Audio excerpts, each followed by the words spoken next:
Hey guys, welcome to my YouTube channel Mangalam classes. तो जैसा कि आप सब लोगों ने मुझसे कहा था कि सर प्लीज़ एसएसटी की वीडियो ज़रूर डालिएगा, तो मैं आपके लिए लेके आया हूँ आज क्लास 9th का चैप्टर नंबर 1 फ्रेंच रेवोल्यूशन। और इसको शुरू करने से पहले अगर आपने मेरी लास्ट वीडियो नहीं देखी तो आप प्लीज़ उसको ज़रूर देखिएगा, क्योंकि उसके अंदर आपको बताया गया है कि क्यों आप लोग 9th में आने के बाद एस एस सी पढ़ते हैं, जबकि उससे पहले आप पढ़ते हैं S S T S S T और ये एस एस सी। इन दोनों के बीच में क्या फ़र्क है ये सब आपको वहाँ पे पता चल जाएगा। तो दोस्तों, शुरू करने से पहले आपको मैं बड़ा इंटरेस्टिंग किस्सा बताता हूँ। आप जब इसको पढ़ेंगे फ्रेंच रेवोल्यूशन को, तो आपको जब पूरा चैप्टर पढ़ोगे तो लगेगा ये कैसे हो सकता है। फ्रेंच रेवोल्यूशन, फ्रांस की क्रांति, यानी कि जो दुनिया की सबसे पहली किसी देश की क्रांति थी, रेवोल्यूशन थी, वो ये थी फ्रेंच रेवोल्यूशन। इस वजह से सबसे पहले इसको हमें पढ़ाया जाता है, क्योंकि इसके बेसिस पे कई सारे देशों में रेवोल्यूशंस हुई, कई सारे देशों के अंदर कॉन्स्टिट्यूशन बना। इवन हमारे इंडिया का कॉन्स्टिट्यूशन जो है उसमें भी फ्रेंच रेवोल्यूशन से काफ़ी कुछ चीज़ें ली गई हैं। तो ये जो है ये शुरू हुई थी एक छोटी सी अफवाह की वजह से। यस, एक छोटे से रूमर की वजह से ये शुरू हुई थी। और रूमर क्या था? रूमर था कि किंग ने, उस टाइम जो फ्रांस के किंग थे, उन्होंने जो है पेरिस की सड़कों पर अपनी सेना उतार दी है लोगों को मारने के लिए, जबकि ऐसा कुछ नहीं था। और ये कब की बात है? ये बात है 14 जुलाई 1789 की। जबकि असल में जो दोस्तों किंग ने किया था वो कुछ नहीं था, शहर के अंदर अपनी सेना का एक मार्च पास्ट कराया था। लेकिन क्योंकि लोगों के अंदर एक अफवाह से डर का माहौल बन गया था, इसलिए लोगों ने अपनी ही एक सेना बनाने की कोशिश की। और उस टाइम पे 7,000 मैन एंड वुमेन, 7,000 आदमी और औरतों ने मिलकर के अपनी एक सेना बनाई और जगह जगह पर अटैक करना शुरू कर दिया, हमला बोल दिया जितनी भी सरकारी जगह थी, ताकि उनको कुछ हथियार मिल सके। और ऐसे में ही जब ये हमले हुए आगे बढ़ रहे थे, तो ये लोग पहुंचे बेस्टील पर। बेस्टील क्या था? बेस्टील जो था उस टाइम पर राजा की शान शौकत का प्रतीक था। यहाँ पर जो है कैदियों को रखा जाता था, और इन्होंने पूरा बेस्टील का किला ढहा दिया। वहाँ पर जितने भी आर्मी के सैनिक थे, जो राजा के आर्मी के लोग थे, उन सब को इन लोगों ने मार दिया, उनके हथियार छीन लिए और वहाँ से कैदियों को आज़ाद कर दिया। और टोटल कैदी वहाँ पर थे 7। अब जो बेस्टील का किला ढहा था, ये फॉल ऑफ बेस्टील था, ये बहुत बड़ी बात थी, क्योंकि ऑब्वियसली ये किंग के लिए काफ़ी ज़्यादा इम्पोर्टेंट फोर्ट था। और लोगों ने तो यहाँ तक कि उसके जो पत्थर थे, यानी टूटे हुए किले के जो पत्थर थे, वो तक बाजार में आकर बेचने शुरू कर दिए थे, एक यादगार के तौर पर कि हाँ, बेस्टील के किले का ये एक हिस्सा है, शाही किला था जो हम लोगों ने तोड़ दिया था। तो दोस्तों, ऐसा क्या हुआ था कि एकदम से लोगों ने ये सब कर दिया था? तो उसके लिए हम लोग जानते हैं फ्रांस 18वीं सदी में कैसा था, 18th सेंचुरी में फ्रेंच सोसाइटी कैसी थी।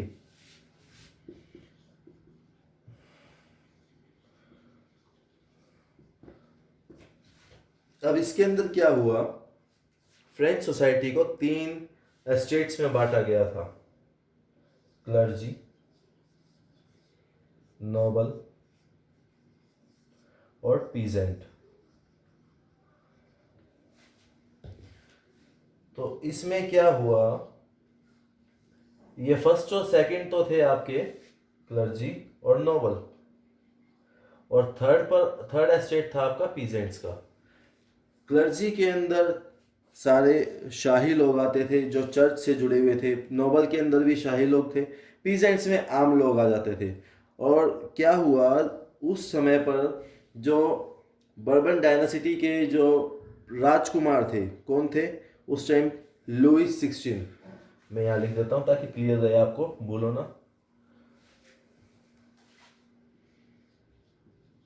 बर्बन प्रिंस कौन थे? लुइस 16। इनको राजा बना दिया गया फ्रांस का और इनकी शादी कर दी गई ऑस्ट्रिया की राजकुमारी मैरी एंटोनी से।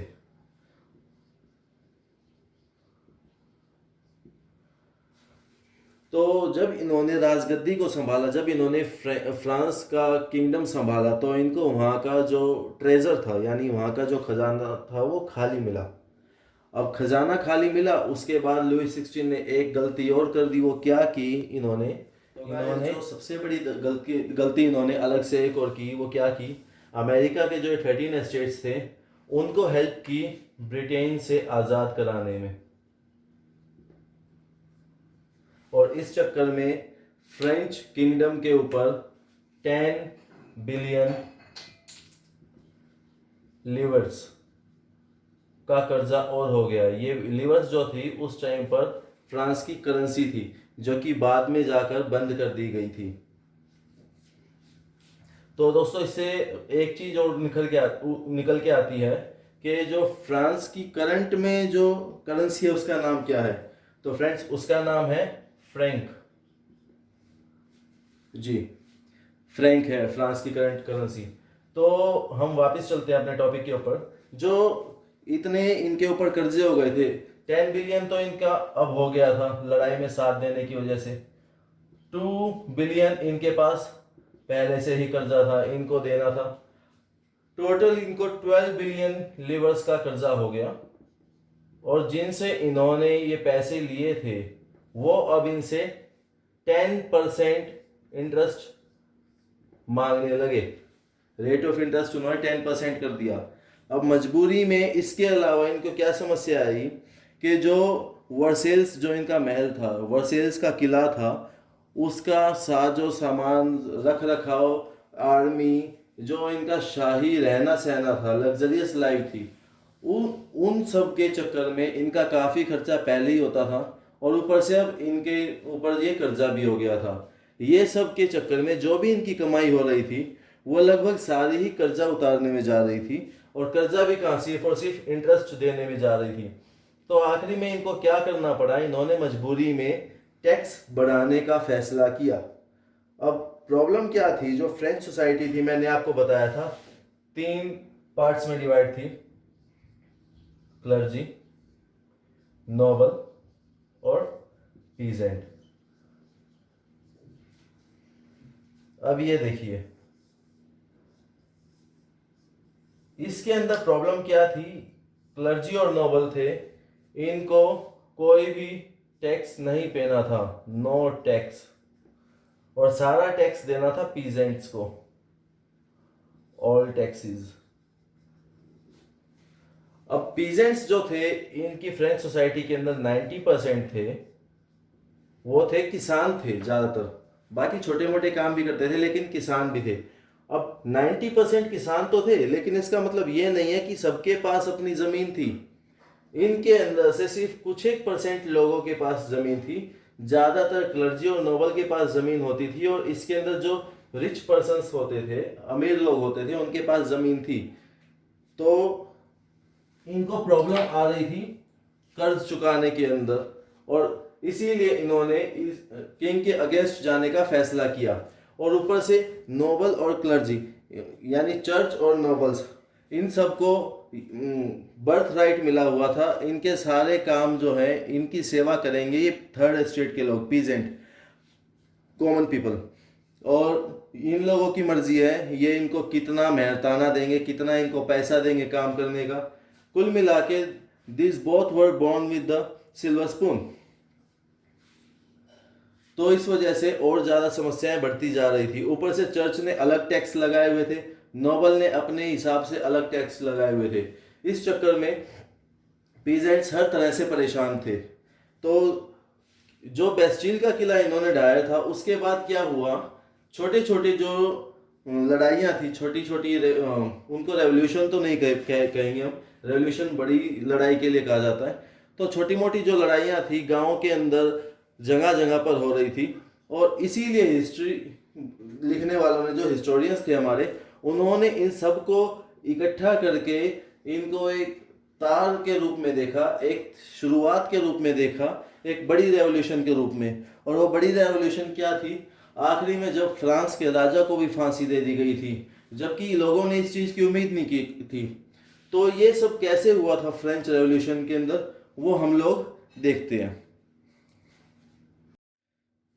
तो दोस्तों, ईयर था 1715। 1715 के अंदर जो फ्रांस की आबादी थी, पॉपुलेशन थी, वो थी 2.5 करोड़।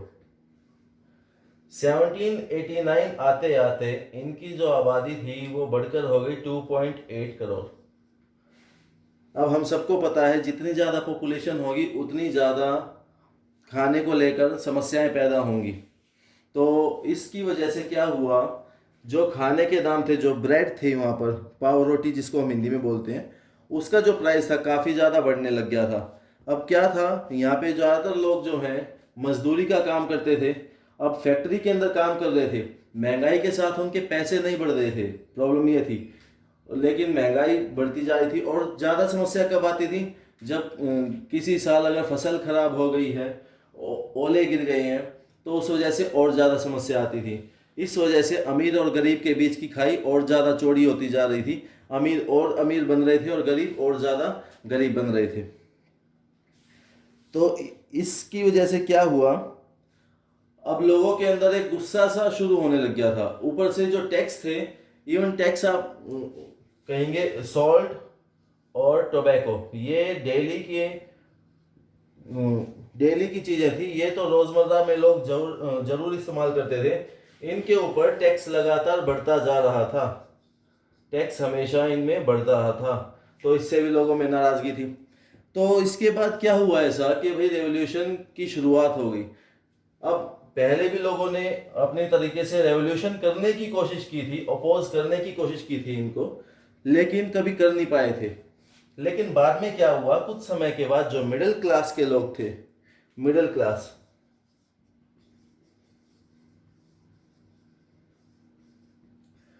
इन्होंने क्या किया, इसके अंदर कुछ ऐसे लोग भी थे जो पढ़े लिखे थे या ट्रेड्समैन बन गए थे, मतलब जिन पे धीरे धीरे पैसा आ रहा था और पढ़ने भी लग गए थे। जैसे कुछ लोग थे जो ओवरसीज ट्रेड करने लगे थे, वूल, सिल्क, इन सब का ट्रेड करने लगे थे। फिर इसके अलावा कुछ एक थे लॉयर। तो मतलब पढ़े लिखे लोग इसके अंदर आगे आने लगे थे। उनका मानना क्या था कि किसी को भी बर्थ के बेसिस पर कोई राइट नहीं मिलना चाहिए, पैदा होते ही उनको ये सब ऐशो आराम नहीं मिलने चाहिए। दोस्तों, उनका इसी के बाद आगे फिलोसफर हुए थे जॉन लॉक और रोजियो। इन्होंने अपनी बातें आगे रखी थी। जॉन लॉक की एक बुक थी जिसका नाम था टू ट्रीटीज ऑफ गवर्नमेंट। इसके अंदर इन्होंने कहा था कि राजा को जो अधिकार दिए गए हैं, राइट्स दिए गए हैं, वो सब अधिकार उसको नहीं मिलने चाहिए। कुछ एक अधिकार उसके पास होने चाहिए, लेकिन इसका मतलब ये नहीं है हर तरह के अधिकार उसके पास होंगे। और उनके इन्हीं जो थॉट्स हैं, ये विचार हैं, इन्हीं को आगे बढ़ाते हुए रोजियो ने एक बुक लिखी थी और उन्होंने कहा था कि जो हमारी सोसाइटी के अंदर लोग हैं उनके बीच में और राजा के बीच में एक कनेक्शन होना चाहिए। इनके बाद जो आए थे, गाइस ध्यान रखना ये नाम बड़े जरूरी हैं, इनके ऊपर क्वेश्चन आ जाते हैं कई बार। इनके बाद आए थे हमारे मॉन्टेस्क। मॉन्टेस्क ने बुक लिखी थी जिसका नाम था the spirit of the laws, the spirit of the laws. इसके अंदर उन्होंने क्या इस्तेमाल किया था, उन्होंने 3 पार्ट्स में इसको बांटा था गवर्नमेंट को, एग्जीक्यूटिव, लेजिस्लेटिव और जुडिशियरी।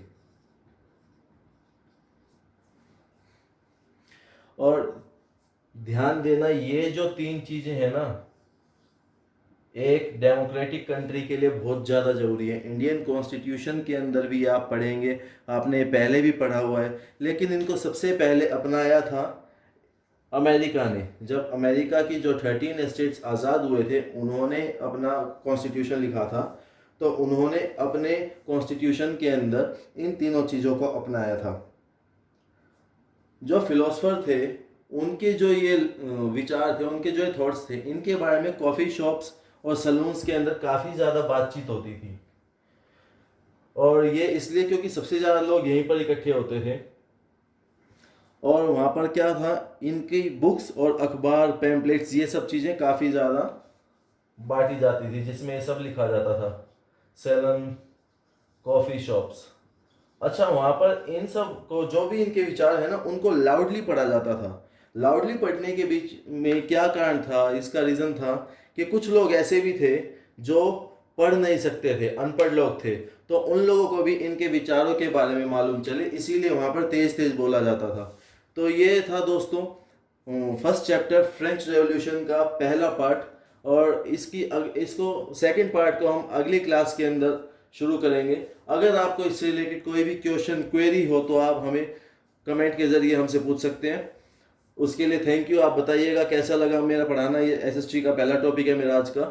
लाइक करें, सब्सक्राइब करें, शेयर करें और बेल आइकन ज़रूर दबाएं, ताकि हमारी डेली की नोटिफिकेशंस आपके पास आती रहें। Thank you.